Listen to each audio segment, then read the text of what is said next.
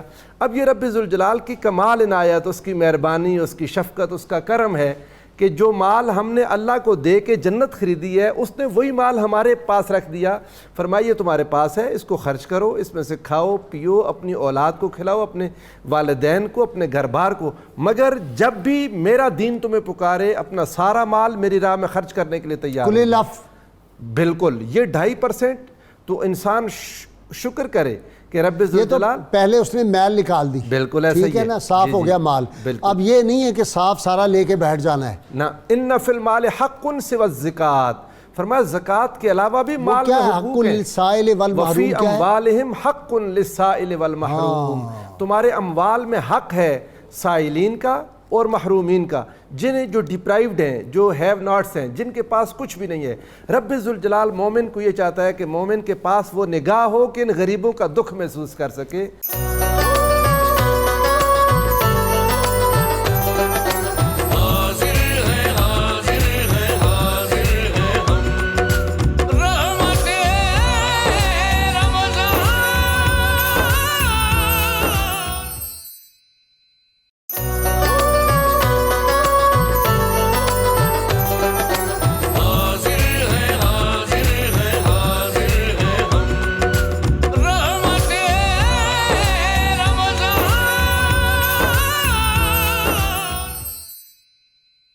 جی علامہ صاحب آپ ذرا یہ فرمائیں کہ آج تو لیلۃ القدر کی رات ابھی چند ساتیں باقی ہیں اور ظاہر ہے وہ حتیٰ مطلع الفجر والا ابھی وقت قریب ہے.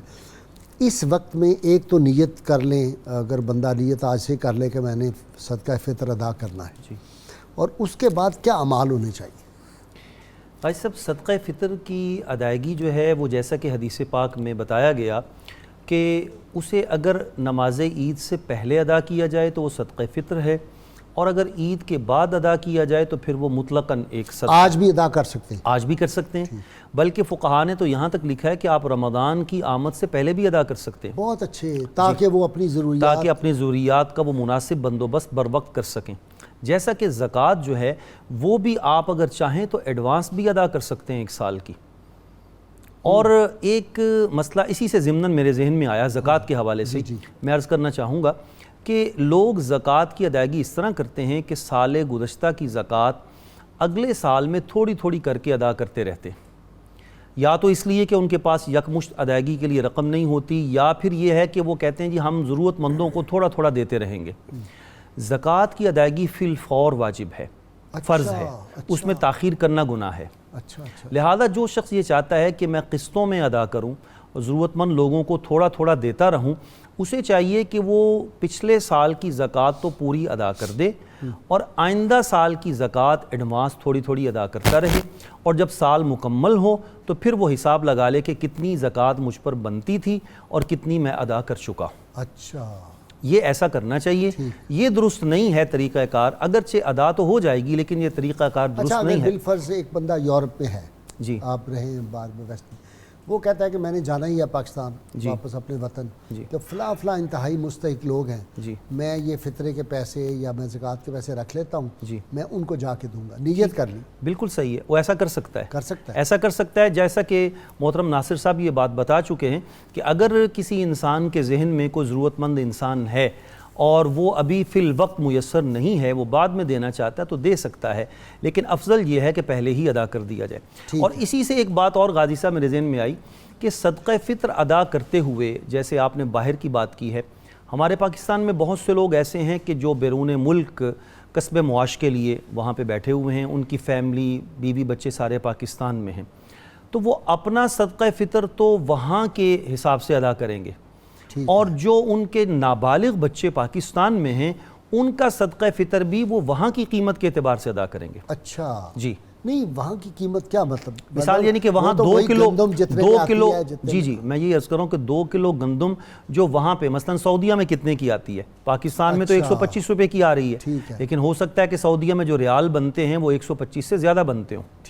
اس لیے انسان خود وہاں پاؤنڈ اور ڈالر زیادہ، ڈالر ہیں، یورو ہے، جو بھی جس ملک کی کرنسی ہے، تو انسان جہاں پہ رہتا ہے وہ اپنا صدقہ فطر ادا کرتے ہوئے وہاں کے جو جنس کی قیمت ہوگی اس کے اعتبار سے ادا کرے گا۔ جی غازی صاحب میں عرض کر رہا تھا وہی آداب 1-2 پوائنٹس اگر رہتے ہیں، اگر اجازت دیں۔ ایک تو یہ عزت نفس کا لحاظ رکھا جائے۔ قرآن کی سورہ یوسف، حضرت سیدنا یوسف علیہ السلام نے جب اپنے ضرورت مند بھائیوں کو غلہ دیا تھا تو ان کے غلے میں ہی ان کے پیسے رکھ دیے تھے۔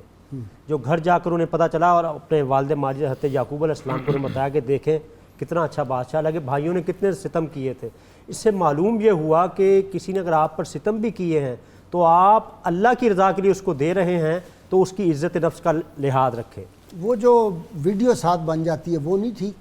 غازی صاحب یہ جو قرآن کریم نے کہا نا کہ سرم و علانیہ کے حوالے سے آپشن تو موجود ہے، لیکن ریاکاری اس میں آ جائے گی نا تو آپ کا جو دینے والے کا اجر وہ ضائع ہو جائے گا۔ ریاکاری جہاں بھی آ جائے گی، اس کو حدیث میں شرک اصغر کہا گیا ہے۔ اور عزت نفس میں یہ بھی بٹ صاحب مفتی ہے نا، یہ ان کے لیے چھوڑتے ہیں کہ علانیہ اور خفیہ کا یہ ٹھیک ہے۔ دیکھیے عزت نفس سے مجھے یہ کہنے دیجئے، آج یہ جو تشہیر اور خود نمائی اور تصنع کا جو پہلو ہمارے معاشرے میں آ گیا ہے کہ اتنے کی چیز نہیں ہے جتنے اس پر پیسے لگ رہے ہیں تشہیر کے لیے، اور 1 کلو ایک آٹا تھیلے کا دے رہے ہیں اور 10 بندے دینے والے ہیں، جناب فلاں صاحب دے رہے ہیں فلاں، آپ کس کی رضا کے لیے کر رہے ہیں؟ وہ احادیث میں یہ بھی آتا ہے کہ 7 طرح کے لوگ ہوں گے جن کو عرش الہی کے سائے میں سایہ نصیب ہوگا قیامت کے دن۔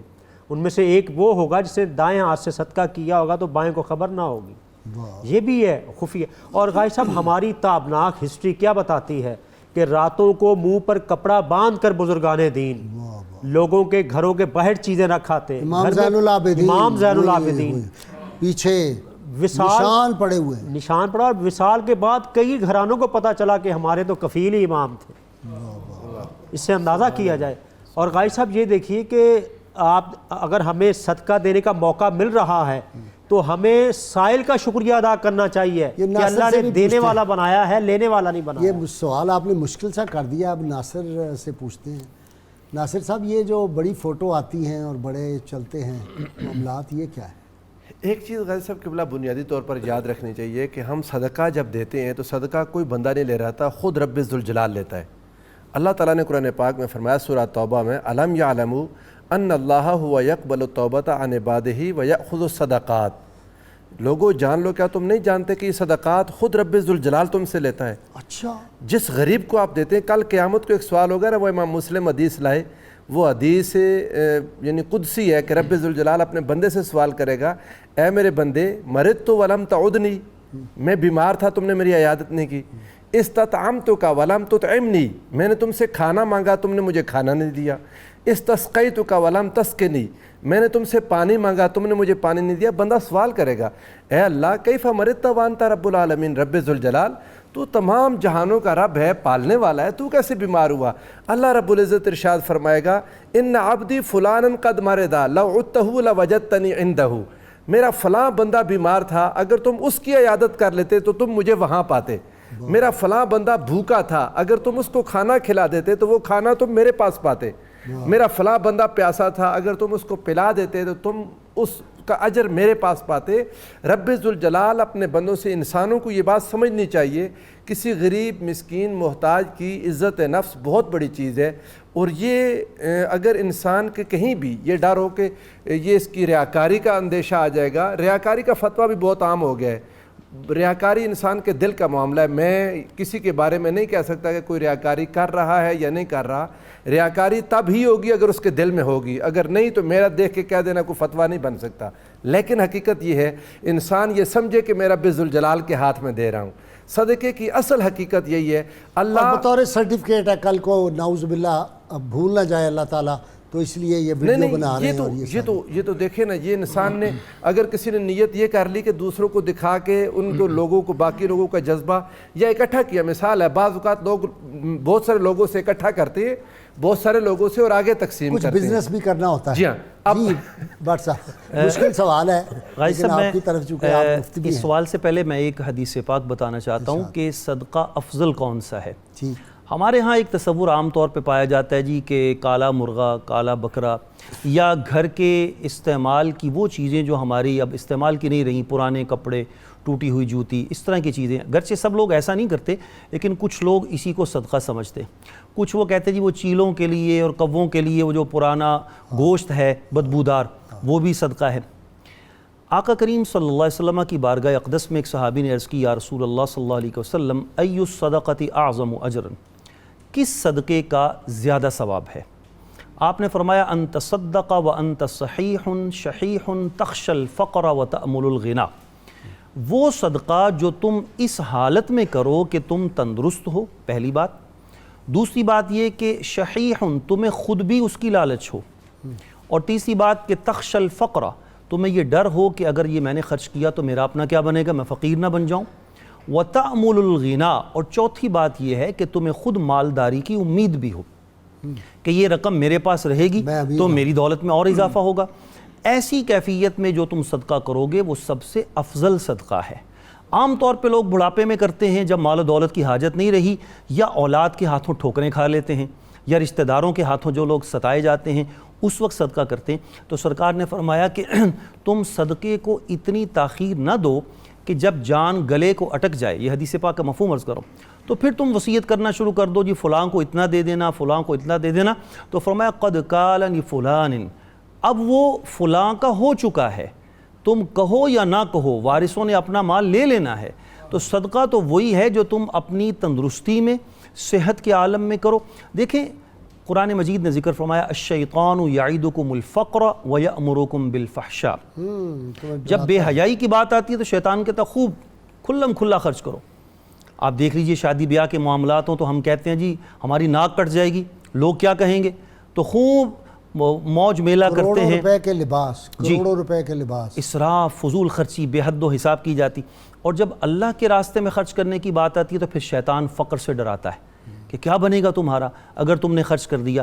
تو اچھا اب ادھر آ جائیں, جی وہ اخلاص والی بات جو انہوں نے کی ہے ادھر کہ دکھا کے نہ دکھا کے, اس کا یہ قرآن مجید فرقان حمید سے ہی ہمیں اس کی رہنمائی ملتی ہے. سورہ بقرہ میں اللہ کریم فرماتا ہے, ان تبدوا الصدقات فنعما ہی وان تخفوها وتؤتوها الفقراء فهو خیر لکم. اگر تم صدقات کو کھلم کھلا دو تو یہ بھی بہتر ہے, اور اگر تم پوشیدہ چھپا کر دو تو یہ اس سے بھی زیادہ بہتر ہے. چونکہ فی زمانہ اخلاص کم ہوتا چلا جا رہا ہے, گرچہ ہم کسی کے بارے میں قطعی اور حتمی طور پہ نہیں کہہ سکتے کہ یہ مخلص نہیں ہے, چونکہ اخلاص دل کا معاملہ ہے, یہ اللہ کریم ہی بہتر جانتا ہے.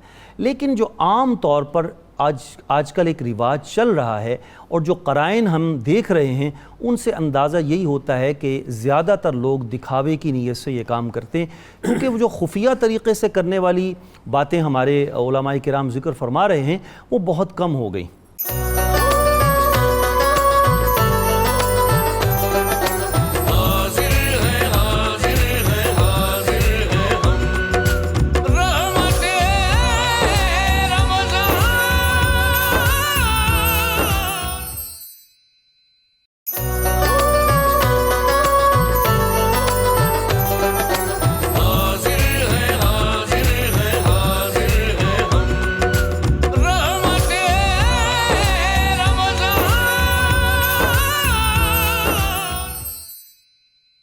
سیدنا موسیٰ علیہ السلام نے اللہ کی بارگاہ میں عرض کیا کہ یا اللہ میں تیرا خزانہ دیکھنا چاہتا ہوں. اللہ کی نے فرمایا آنکھیں بند کر لو. انہوں نے اپنی آنکھیں بند کر لی. فرمایا اب آنکھیں کھولو. دیکھا سامنے تو مریل کالے بکرے تھے, جیسے بٹ صاحب نے فرمایا, کوئی پرانے جوتے پڑے ہوئے تھے, پرانے کپڑے تھے, باسی روٹیاں تھیں. یہ وہ کہا یا اللہ یہ کیا خزانہ ہے؟ اللہ تعالیٰ نے فرمایا یہی ہے جو مخلوق مرے بھیجتی ہے, جمع کراتی ہے. صدقے کی شکل. حدیث میں آیا کہ نبی کریم علیہ الصلوۃ والسلام نے فرمایا, مفہوم ہے کہ کھجور کے برابر آپ اخلاص سے صدقہ کرتے ہیں تو اللہ اس کو پالتا ہے. احد پہاڑ کے برابر ہو جائے گا, پہاڑ کے برابر اجر, اور بغیر نصاب. دیکھیے اخلاص کے ساتھ, اور غازی صاحب دیکھیے یہاں پر جو لوگ اللہ کی راہ میں خرچ نہیں کرتے، قرآن کی سورہ قصص میں قارون کا انجام پڑھ لیں کہ کتنے اس کے خزانے تھے اور کیا اس کا انجام ہوا. اور جو لوگ لینے والے ہیں کچھ اس کے بھی آداب ہمیں نظر آتے ہیں کہ وہ حرص نہ کریں. نبی کریم علیہ السلام نے فرمایا حرص کرنے سے بچو کیونکہ حرص ہی در حقیقت فقر ہے. اور آپ نے فرمایا کثرت مال سے الغنا غنى النفس کے الفاظ آتے ہیں جی کثرت مال سے کوئی شخص غنی نہیں ہوتا بلکہ غنی وہ شخص ہے جس کا دل غنی ہو. اور آپ نے فرمایا جس شخص کے پاس بغیر سوال یا طمع کے اس کے پاس اس کے بھائی کی طرف سے کوئی چیز آئے تو وہ قبول کرے کیونکہ یہ اللہ نے رزق بھیجا ہے. شیخ سعدی علیہ الرحمٰن نے کیا خوبصورت بات کی، فرمایا عمراء اگر عدل کریں اور غرباء اگر صبر کریں تو معاشرے میں عدل اجتماعی کا نفاذ ہو جائے گا.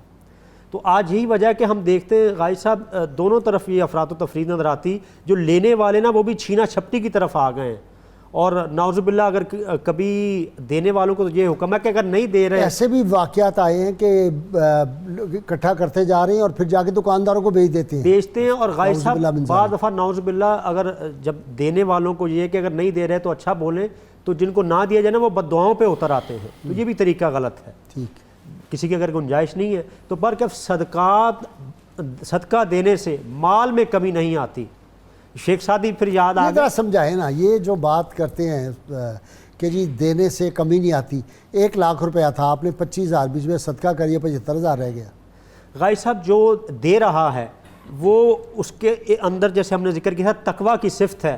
اور اللہ کریم نے قرآن میں فرمایا کہ وَمَن يَتَّقِ اللَّهَ يَجْعَل لَّهُ مَخْرَجًا وَيَرْزُقْهُ مِنْ حَيْثُ لَا يَحْتَسِبُ. جو اللہ سے ڈرتا ہے متقی، اللہ اس کے لیے راہیں بنا دیتا ہے اور ایسی جگہ سے رزق دیتا ہے جہاں سے اس کو گمان بھی نہیں ہوتا. نہیں ناصر تم بتاؤ جی برکت. جی میں عرض کرتا ہوں یہ انویسٹمنٹ ہے. دیکھیں ایک انسان کے پاس 1 لاکھ ہے، اس نے 20,000 انویسٹمنٹ کی تو کبھی بھی نہیں سمجھے گا کہ میرے پیسے تھوڑے ہو گئے ہیں. انسان جب لگاتا ہے ایک دفعہ تو پیسہ جاتا ہے لیکن اس کے ساتھ پیسے جس نے آنا ہے یہ چیز ہے برکت. اور پھر وہ جو آلام مصیبتیں جو تکلیفیں آنی تھیں وہ جو رک گئی، اگر بیماری آ گئی کینسر ہو گیا تو وہ تو پیسے کروڑوں لگ جائے گا. رب الجلال بچاتا ہے. اصل میں بات کیا ہے، اب ایک کسان سے سیکھنا چاہیے. کسان کیا کرتا ہے، بہترین دانہ اٹھا کے جو گھر کا بہترین بیج عام دانوں سے اچھا دانہ ہوتا ہے اسے یوں زمین میں پھینکتا ہے. وہ اب کوئی دیکھے عام دیکھنے والا تو کہے گا یہ بے وقوف ہے، اچھا دانہ پھینک رہا ہے، لیکن وہ بے وقوف نہیں ہے. اسے زمین پر اعتماد ہے کہ یہ زمین ایک دانے کو 100 دانے کر کے واپس کرے گی. اور رب تعالیٰ اور جو رب کے ہاتھ میں دیتا ہے وہ یأخذ الصدقات، جو رب خود صدقات اپنے ہاتھ میں لیتا ہے تب کیا ہوتا ہے، خدا فرماتا ہے مثل الذین ينفقون اموالهم فی سبیل اللہ کمثل حبۃ انبتت 7 سنابل فی کل سنبلۃ 100 حبہ. جو اللہ کی راہ میں خرچ کرتے ہیں ان کی مثال یہ ہے کہ جیسے انہوں نے ایک دانہ زمین میں اگایا، وہ زمین کمثل حبۃ، وہ دانہ اگا، انبتت 7 سنابل، اس کی 7 بالیاں نکلی، فی کل سنبلۃ 100 حبہ، اور ہر بالی میں 100 دانے ہیں. یہ ایک کا جب 700 ہو کے واپس آتا ہے نا غازی صاحب قبلہ، تو پھر اسے اپنی انویسٹمنٹ کی برکت سمجھ آتی ہے. ناصر یہ 700 اللہ کا 700 ہے، سبحان اللہ، یہ ہمارا والا 700 نہیں ہے. کیا بات ہے، یہ تو ہمیں سمجھانے والی بات ہے. کیوں جی بٹ صاحب؟ جی بالکل ایسے اللہ کا 700 کتنا بڑا ہوگا. سبحان اللہ. بہت اچھے. شعر میاں داد جی کیا سنانے لگے جی؟ جی میں کلام سناؤں گا جی آپ کو آج حضرت ابو انیس محمد برکت علی لدھیانوی رحمۃ اللہ علیہ کا. اچھا ہاں جی، ان کا کلام عارفانہ ٹھیک پیش خدمت ہے.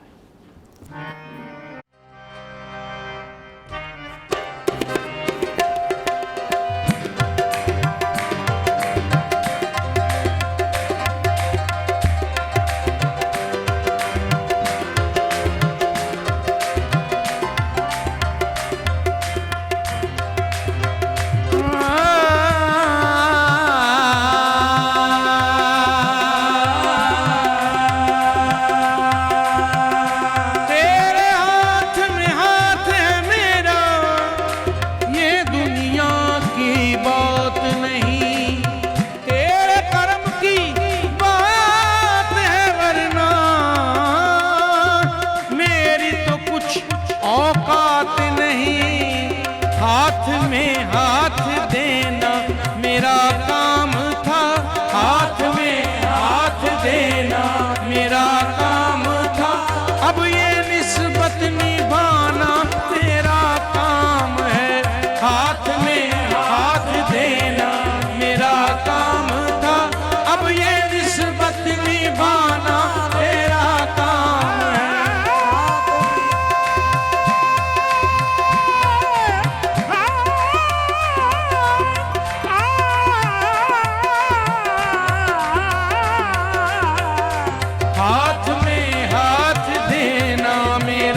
اس کے سوانا اور کوئی جستجو رہے، ہاتھ میں ہاتھ دینا میرا کام تھا، اب یہ نسبت نبھانا تیرا کام ہے، ہاتھ میں ہاتھ دینا میرا کام تھا، ہاتھ میں ہاتھ دینا میرا کام تھا، اب یہ نسبت نبھانا تیرا کام ہے، اب یہ نسبت نبھانا تیرا کام ہے، بحر الفت میں کشتی بہا میں نے دی، بحر الفت میں کشتی بہا میں نے دی، اب کنارے لگانا تیرا کام ہے، بحر الفت میں کشتی بہا میں نے دی، اب کنارے لگانا تیرا کام ہے، بحر الفت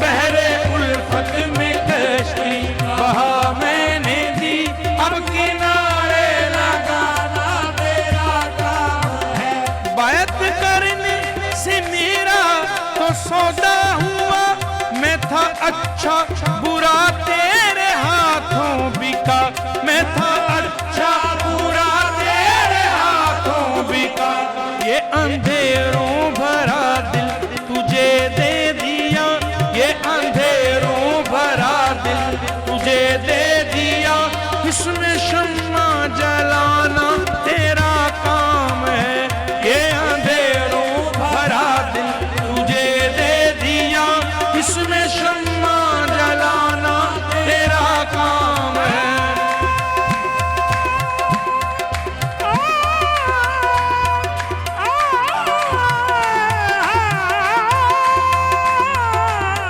ہاں یہ اندھیروں بھرا دل تجھے دے دیا، اس میں شمع جلانا تیرا کام ہے، تیرے قدموں میں آنا میرا کام تھا، تیرے قدموں میں آنا میرا کام تھا، میری قسمت جگانا تیرا کام ہے، میری قسمت جگانا تیرا کام ہے، میری آنکھوں کو ہے دید کی آرزو، میری آنکھوں کو ہے دید کی آرزو، مکھ سے پردہ اٹھانا تیرا کام ہے، میری آنکھوں کو ہے دید کی آرزو، مکھ سے پردہ اٹھانا تیرا کام، ہاتھ میں ہاتھ دینا میرا کام تھا، اب یہ نسبت نبھانا تیرا کام ہے،